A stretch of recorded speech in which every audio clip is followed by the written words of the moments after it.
જય શ્રી કૃષ્ણ મિત્ર, સ્વાગત છે તમારું મમ્મીની રસોઈમાં। આજથી શ્રાવણ માસ શરૂ થઈ ગયો છે।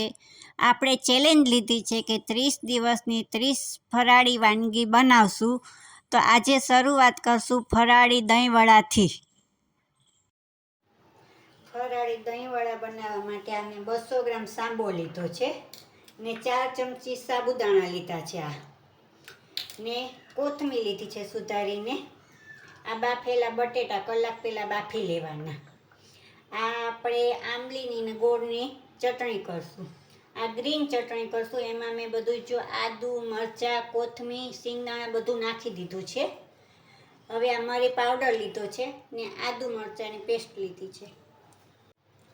હવે સાબુદાણા ને સાંબો આપણે બે પીસી લેશું। આ સાબુદાણા નાખ્યા અને સાંબો બે હારે જ આપણે પીસી લેશું।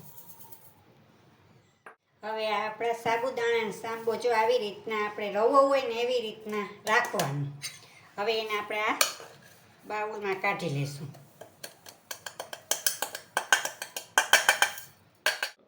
હવે આપણે આ કઢાઈ લીધી છે, ગેસ ચાલુ કરશું। હવે આપણે આ 1 વાટકો છે એનું ડબલ પાણી નાખવાનું, એટલે આ 2 વાટકા આપણે નાખવાનું પાણી।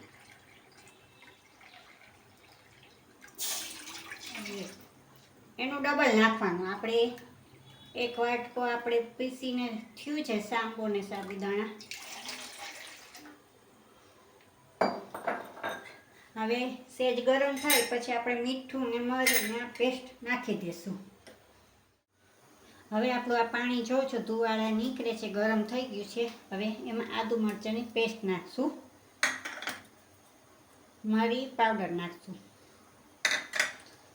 થોડુંક આપણે નિમક નાખશું અને હવે આપણે હલાવી લઈશું।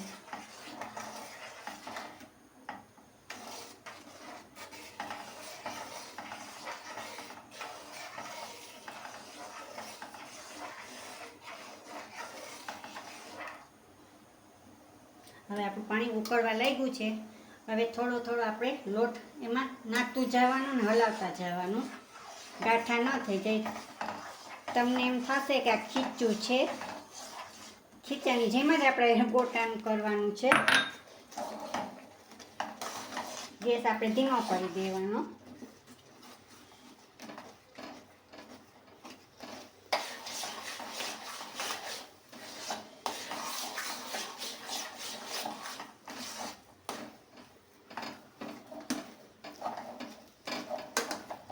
આપણે જરાય ગાંઠા ન રહેવા જોઈએ।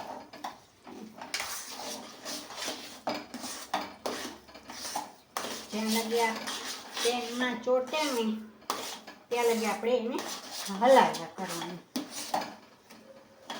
આપણે આ ગેસ ધીમો કરી અને 2-5 મિનિટ એને ઢાંકી દેશું, એટલે વરાળમાં સરસ સાંબો આપણો થઈ જશે।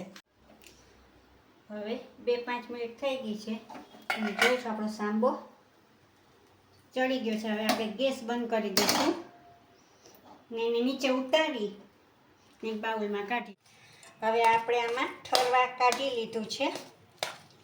ઠરે હાથ અડાડાય પછી આપણે આમાં બટેટું ખમણીને પછી એના વડા બનાવશું। ત્યાં લગી આપણે ચટણી આ ઠરે ત્યાં લગીમાં આપણે ચટણી કરી લઈએ। હવે આપણે આ ગ્રીન ચટણી બનાવી લઈએ। આમાં બધું નાખી જ દીધું છે, આદુ કોથમીર મરચાં બધું નાખી જ દીધું છે, સિંગદાણા। હવે એને પીસી લેશું। હવે આપણે આ ગ્રીન ચટણી થઈ ગઈ છે, એને બાઉલમાં કાઢી લઈએ। આને સિર્ફ ઢીલી જ હોય, આપણે ઉપર નાખવા કરવી હોય એટલે। હવે આપણે આ આંબલીની પલાળી હતી એ આપણે ગરમ કરી લીધી છે। હવે એમાં આપણે ગોળ નાખશું,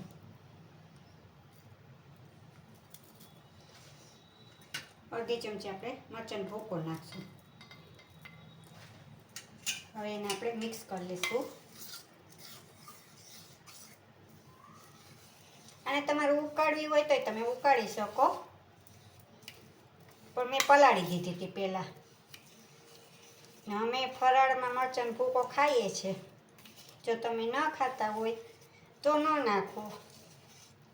હવે આપણે આ ઠરી ગયું છે, હાથ લગાવાય એવું। હવે આપણે બટેટા એમાં ખમણી લેશું.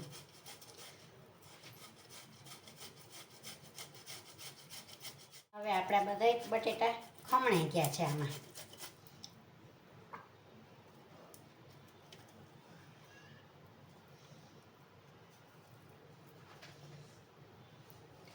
હવે એને આપણે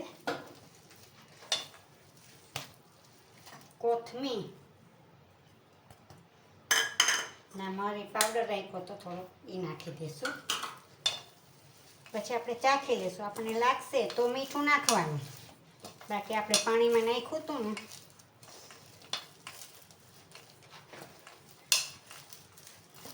આપણો લોટ ભેગો થઈ ગયો છે. હવે સહેજ પાણીવાળો હાથ કરી લેશું આપણે. ને જેવડી સાઈડના આપણે વારવા હોય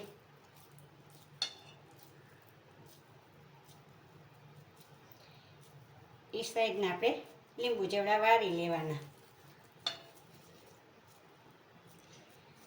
આ સાઈડના બધા વડા આપણે વારી લેવાના. વડા આપણે વારી લીધા છે. હવે એને તળી લેશું.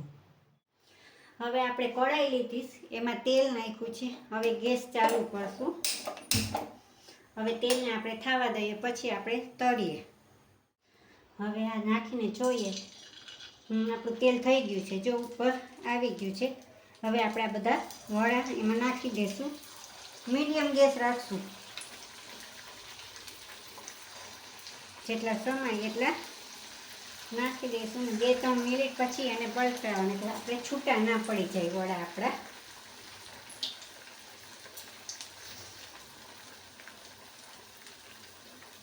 હવે આપણા જો થઈ ગયા છે. આવા કલરના રાખવાના, બહુ બ્રાઉન આપણે નથી કરવાના, કારણ કે આમાં આપણે સાબુદાણા ને એ બધું આપણે પકાવી લીધું હતું. બટેટા બાફેલા હોય. હવે એને આપણે પ્લેટમાં કાઢી લઈશું. આપણા બધા વડા તરાઈ ગયા છે. જોઉં છો તમે, સરસના આપણે તરાઈ ગયા છે.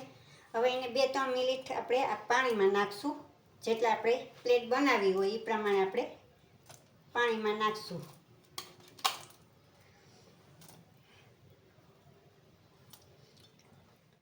હવે આપણે 2-3 મિનિટ થઈ ગઈ છે. એને હાથમાં લઈને ફોલા હાથે આપણે એને ચપટા કરી લેશું. બહુ નહીં કરવાના, બાકી તૂટી જશે. આવી રીતના બધાય આપણે